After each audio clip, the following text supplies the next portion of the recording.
선문대학교 정보통신공학과 디지털 제어 교과목 고정철 교수님 분반 구조 기말 프로젝트 발표를 시작하겠습니다. 프로젝트명은 DC 서버 모터 PID 제어 FF 제어 프로그램입니다. 조언은 김광석, 문희수, 김유빈 학생이 있습니다. 프로젝트 목적으로는 첫째, DC 모터를 PID, FF 제어를 하기 위한 MFC 제어 시뮬레이터 제작하기 위함입니다. 둘째, DC 모터를 PID 제어하여 모터에서 나온 출력값과 프로그램의 시뮬레이션 결과값을 비교하기 위함입니다.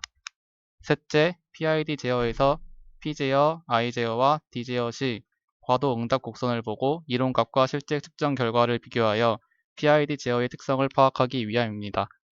넷째, 피드포워드 제어의 차수에 따른 시스템 응답을 보고 FF 제어의 특성을 파악하기 위함입니다. 우선 비례적분 미분 제어인 PID 제어입니다. PID 제어 설계 내용입니다. 2차 시스템의 임펄스 응답에서 PID 값으로 세타를 변경하여 목표값에 도달하는 시간의 변화량을 비교합니다. 시뮬레이션에 사용된 모터의 주요 물리량은 아래의 식과 같습니다.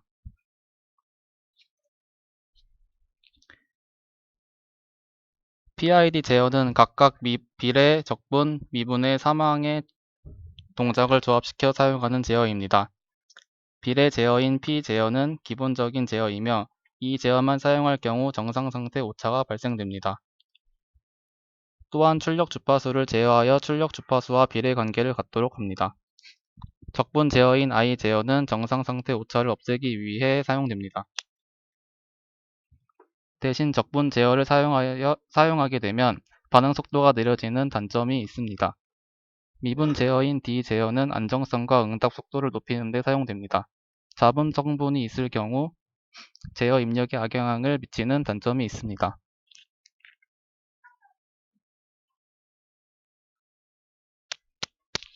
모터의 1차 모델링은 다음 그림과 같고 결과값과 입력값은 다음 식과 같습니다. 모터의 주요 물리량으로 T값과 K값을 구하고 PID 제어값과 T와 K값으로부터 세타값을 구합니다. 2차 시스템의 시간응답 분석입니다. 2차 시스템의 시간응답 특성은 크게 최대 오버슈트, 상승시간, 정상시간, 정착시간으로 표현되는데 그 값들은 위의 역 라플라스 변환식으로부터 다음과 같은 공식들을 이용하여 구할 수 있습니다.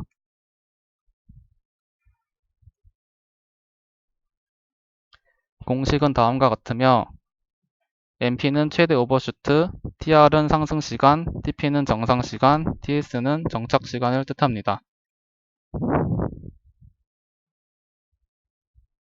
최대 오버슈트는 응답이 1에서 최대값까지를 말하고 상승시간은 응답의 90%까지 도달하는 시간을 말합니다.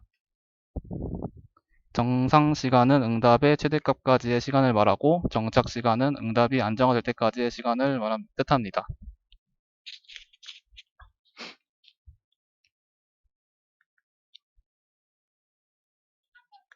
다음은 PID 제어에 대한 시뮬레이션과 실제값의 비교 분석입니다.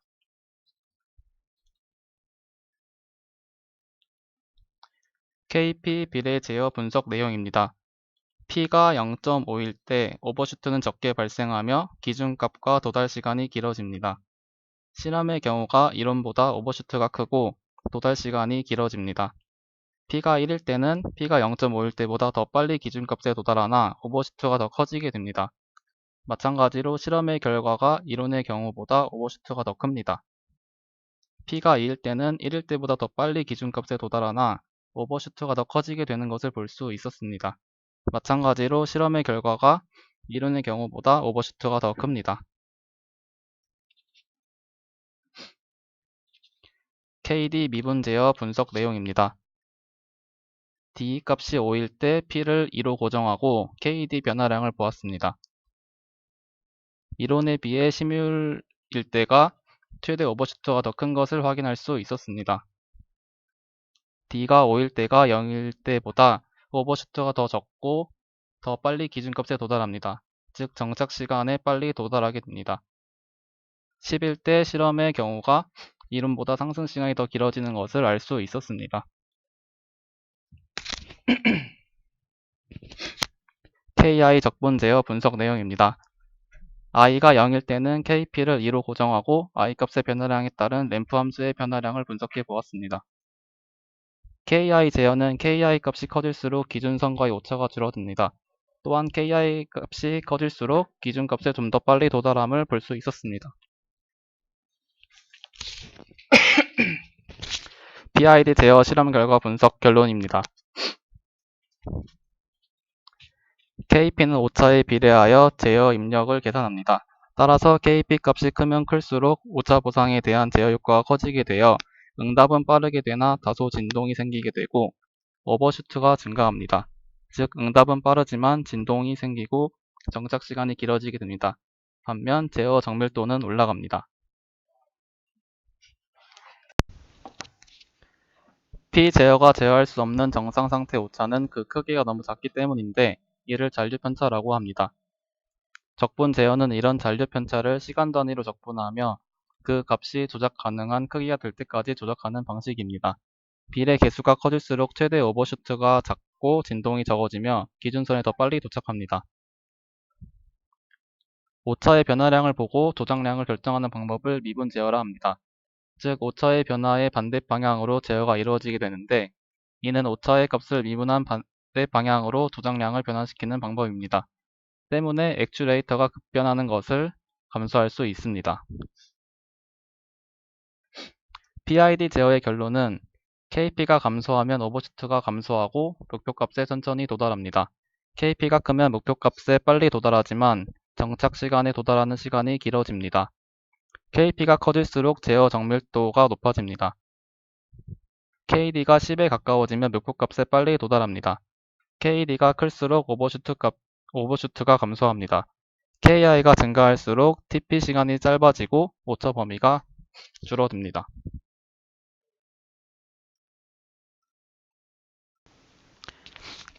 다음은 PID 모터 제어 모습을 보시겠습니다. 먼저 포트를 연결합니다.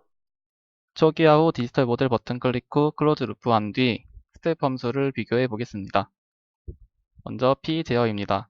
P 값이 0.5일 때 확인해 보면 모터가 반응한 것을 볼 수 있고 그래프가 변화하는 것을 볼 수 있습니다. P 값이 1일 때 마찬가지로 모터가 반응하고 그래프가 변화하는 것을 볼 수 있습니다.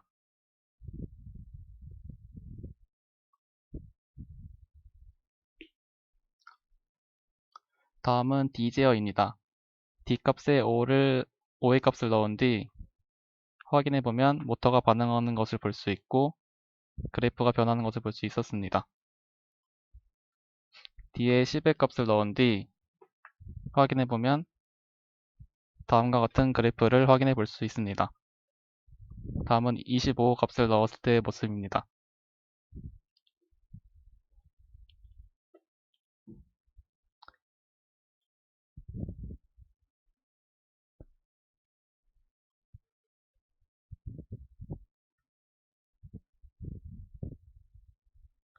다음은 크기를 10으로 줄인 뒤 램프 함수 모습을 보시겠습니다. i 제어 모습입니다. 그래프가 다음과 같이 확인됩니다. i 값에 0.01 값을 넣은 뒤 확인해 보면 모터가 반응하고 그래프가 변화하는 것을 볼 수 있습니다.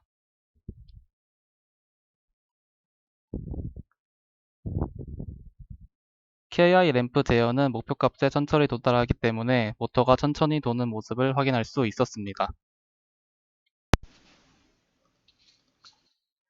다음은 피드포워드인 FF 제어입니다. 피드포워드 제어기는 그림으로 보이는 것과 같이 블록 다이어 로고 형태의 제어 구조로 되어 있습니다. 피드포워드 제어기는 실행 후의 결함을 미리 예측하여 그 기준 입력 정보를 이용하여 제어를 만들어내는 제어 구조입니다. 시스템의 차수를 증가시키지 않고 정상 상태 오차를 줄일 수 있는 장점이 있습니다. 다음은 직렬형 피드포워드 제어기 구조입니다. 실제 피드포워드 제어기는 다음과 같이 두 가지 타입으로 구현될 수 있습니다. 2차 피드포워드의 제어기를 직렬 구조와 병렬 구조로 표현했습니다.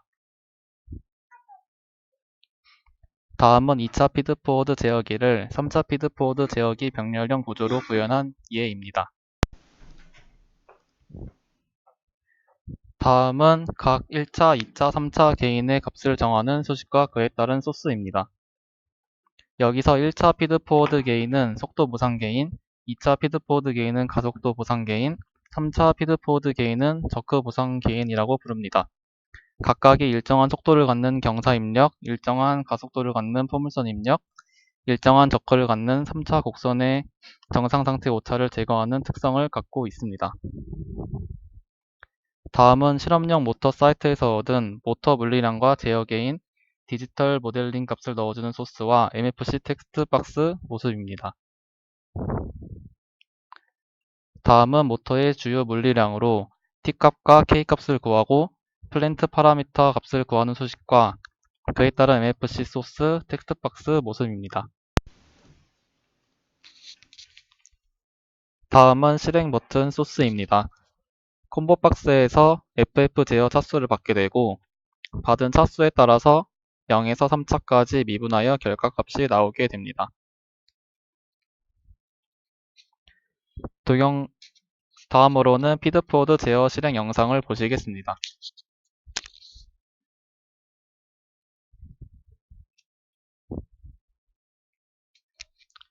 다음은 피드포워드 제어를 추가하지 않았을 때 응답 결과를 보시겠습니다. 추정 오차가 줄어드는 것을 확인할 수 있습니다.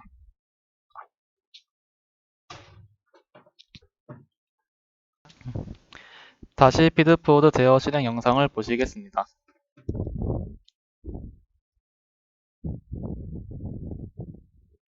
다음은 피드포워드 제어를 추가하지 않았을 때 응답 결과입니다. 추정 오차가 굉장히 큰 것을 확인할 수 있습니다. 다음은 1차 피드포워드 제어를 추가했을 때 응답 결과입니다. 추정 오차가 줄어드는 것을 확인할 수 있습니다. 다음은 2차 피드포워드를 추가했을 때 응답 결과입니다. 추정 오차가 더욱 줄어드는 것을 확인할 수 있습니다. 다음은 3차 피드포워드 제어기를 추가했을 때 응답 결과입니다. 추정 오차가 거의 엔코더 분해능 수준으로 떨어지는 것을 확인할 수 있었습니다. FF 제어 실험 결론입니다. 모터의 물리량에 따른 PID 제어 시뮬레이션을 제작하면서 시뮬레이터 값이 목표값에 근접하는 것이 한계가 있음을 파악하였고 FF 제어를 추가해주면서 쌓인 곡선에서 시뮬레이터 값이 이론값에 근접하는 것을 확인할 수 있었습니다. 피드포워드 제어의 차수가 증가할수록 오차가 점점 더 감소하는 결과를 얻을 수 있었습니다. 이번 프로젝트를 하며 느낀 점입니다. 이번 프로젝트는 실제 모델링을 갖고 이론값과 모터 제어를 통한 실험값을 비교하는 실험이었습니다. PID 제어 각각의 과도 응답 곡선을 비교하며 장단점을 알 수 있었고 정밀도와 편의성 두 가지 모두를 뛰어나게 만들기는 어려운 것이라는 생각을 하게 되었습니다. PID 제어에 FF 제어가 더해지면 사용자가 원하는 제어 곡선을 모터가 더 잘 따라갈 수 있다는 결과도 얻을 수 있었습니다. 이상으로 구조 발표 마치겠습니다.